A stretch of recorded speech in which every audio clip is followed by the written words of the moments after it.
Mm. Mm. Hey, are you eating people? No, it's just tacos.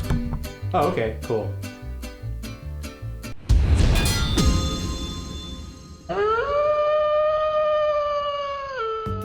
Everybody, and welcome back to Swords and Stitches. Today we are going to make a shirt that is Hannibal themed, but the cool thing is we're going to do it with solar activated dye.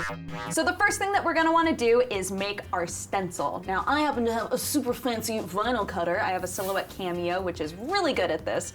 But in the past on another project, you'll remember that I just used an X-Acto knife on adhesive vinyl before. That totally works. Or you can just use like a little bit higher thickness of regular paper and then use some sort of a spray adhesive and just adhese it to your shirt or whatever you're working on. You just really want to make sure, however you make the stencil, you want it to keep the dye from seeping under as much as possible because you want a really clean final product. So now that we've got our stencils all cut out and beautiful and perfect, we're going to prep the shirt. And really, all you need to prep the shirt is to put something in between the two layers. You can use cardboard. You can take cardboard and put like plastic around it so that it slips in really easily. We're actually just using like a really flat piece of wood because really what this is for is to keep the dye from bleeding through to the back because that won't look super good. And also to give you a nice flat surface. It'll help you find the center of the shirt. It'll keep everything very straight and aligned. It'll just help you out a lot. So first, I've got my sticker, my beautiful Hannibal Stag, and we're going to take a piece of transfer paper. A lot of times these rolls come with just like strips like this. So you're gonna take a strip of your transfer paper or contact paper or however you're using it. We're going to line it up, figure out how much we need. Fortunately, I can just cut it right down this line, it looks like, so that makes it super easy on me. Okay, so now it's the right size. We double check. Yes, perfect, yes. So now we peel it.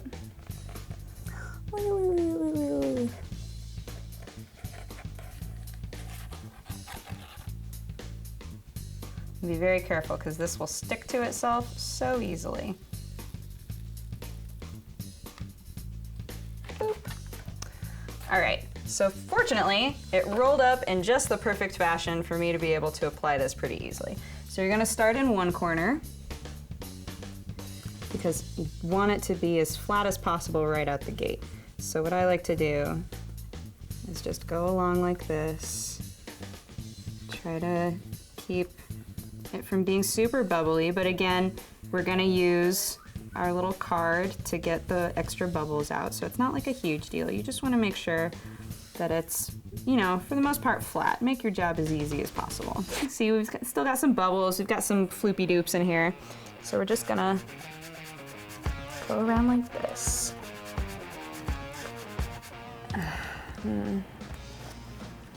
Okay, so this should work. So let's apply it. Line it up, figure out where we want it. So we're gonna be applying it right here. Okay, this is the most dangerous part of the whole thing. Let's do it. So we're going to peel this side off.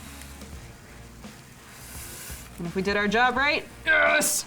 It'll be perfectly fine. We didn't peel anything up, so this is perfect. This is perfect. Our transfer paper is keeping everything aligned. So now, we'll figure out where we want it. The reason we're using transfer paper is because it provides stability to the vinyl stencil that we wouldn't have otherwise. So trying to get this thing onto the shirt without the transfer paper wouldn't really be easy. Okay, so now I'm gonna do the same thing again. Make sure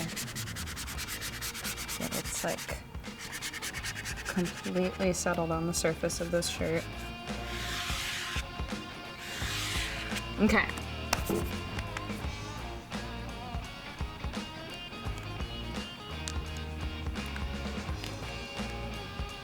The reason that I'm starting from the side, all of these delicate pieces are going to be aiming this way. So rather than pull up, which might cause them to pull off of the shirt, I'm gonna pull down, which should encourage them to stay on the shirt.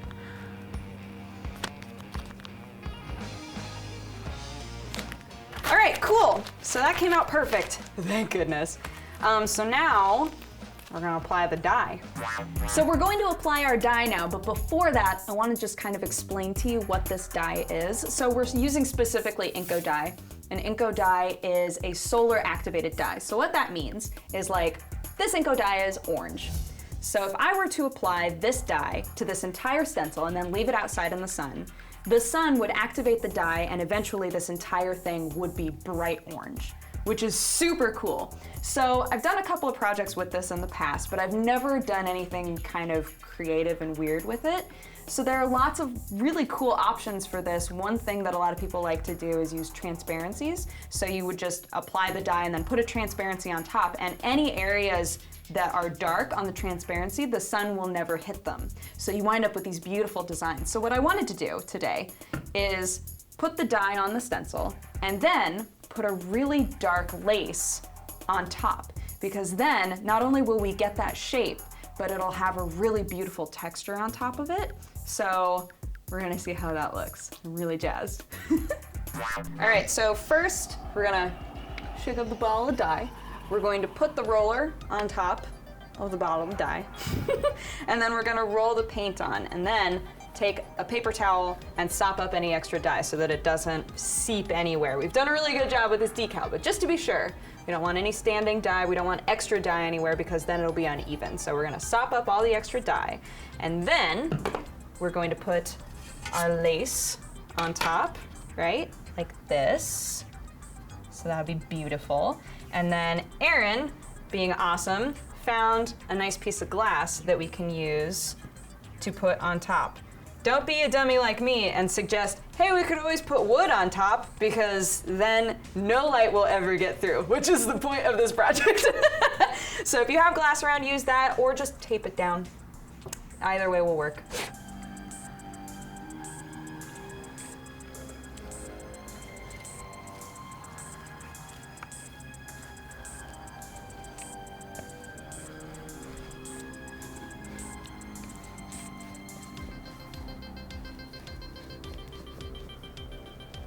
This stuff does not smell good, by the way. It smells like kind of nasty. But gets the job done. Just real quick. Just real quick.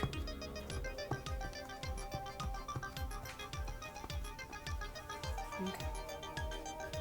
So now, I'm gonna put the lace on top. And then our glass. And then we are going to very quickly take this outside. Okay, let's do it. It'll take 10 minutes for it to activate in full sun, and up to 20 for it to activate in low light. It's already starting though. It happens so fast you can literally watch it happen, which I like. It's not quite like watching paint dry, it just takes forever. You can actually see the process happen really quickly before your eyes, which is also very satisfying.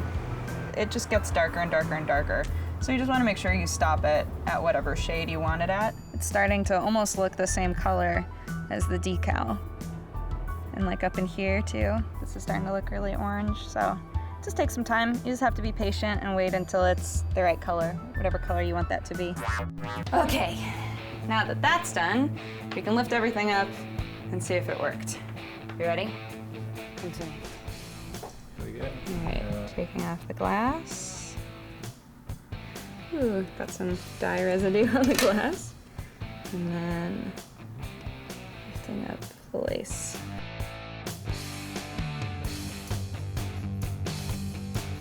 So now, moment of truth, taking the decal off and seeing if we bled at all.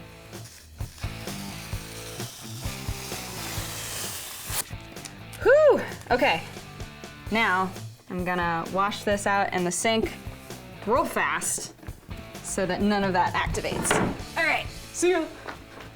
Oh man, some of the stuff from underneath is activating. Oh, it's totally activating. No! Shoot. I hicked up real bad. The detergent that you can get with Inkodye claims that any of like the dye that seeps under will mostly be washed out with the detergent. So you can try that out, see if that works.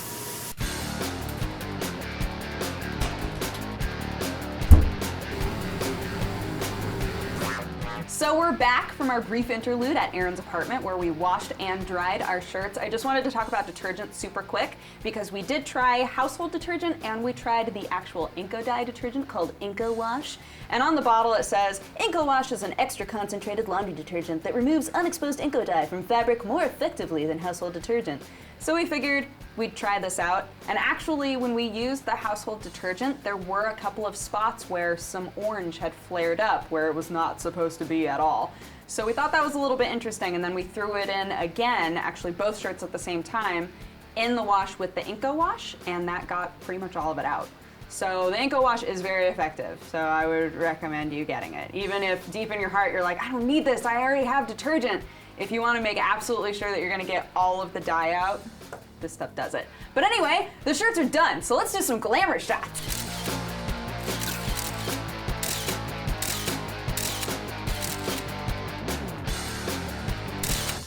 Today, fortunately, for the most part, the project went exactly how we thought it was going to go, and both shirts turned out great, even the test shirt, which is so exciting to me. Little snags that we had were that when the dye got outside of the stencil, I would panic and freak out, but it turns out you can fix that super easily. Just be aware of when it happens and immediately cover it up with something, whether that's tape or like we used cardstock, just anything to keep the light from hitting it so it doesn't activate, and if it doesn't activate, it'll wash out perfectly fine. So yeah. And then when you take the vinyl off, if you're using adhesive vinyl like we did, sometimes dye will pool or settle on top of the vinyl that maybe you aren't aware is there, and when you're pulling the vinyl off, it can get on your hands. So if that goes from the vinyl to your hands to the shirt, you'll wind up with weird little fingerprints. So fortunately those washed out too, but I was like, oh no! Super panicking about that. So just be aware of that, very carefully take off the vinyl sticker. And also, when washing it, what we did was, when you take the sticker off, there's always going to be a little bit of dye that's underneath the edges of the sticker, and you don't want any of that to activate, otherwise you'll lose your nice clean lines. So what we would do is we actually got the washer going before we ever took the stencil off, so that that had water in it and was ready to go with the detergent inside, and then we would take the stencil off and immediately throw it in. And that made sure that all of that unactivated dye was just gone and dealt with. And other than that, I mean, everything went great. And I'm really excited. I really loved this project and I want to make like 1 million of these shirts. But yeah, I hope that this inspired you guys. And if you want to do anything similar to this, like the lace pattern turned out great, I'm sure you could do something really cool with transparencies, with a different kind of patterned fabric. Like, I would love to see any sort of creative, awesome thing that you guys can come up with, because you always surprise me. So if you come up with something cool and you'd like to show us, you can tweet it at us, you can email it to us, and we'd love to see it.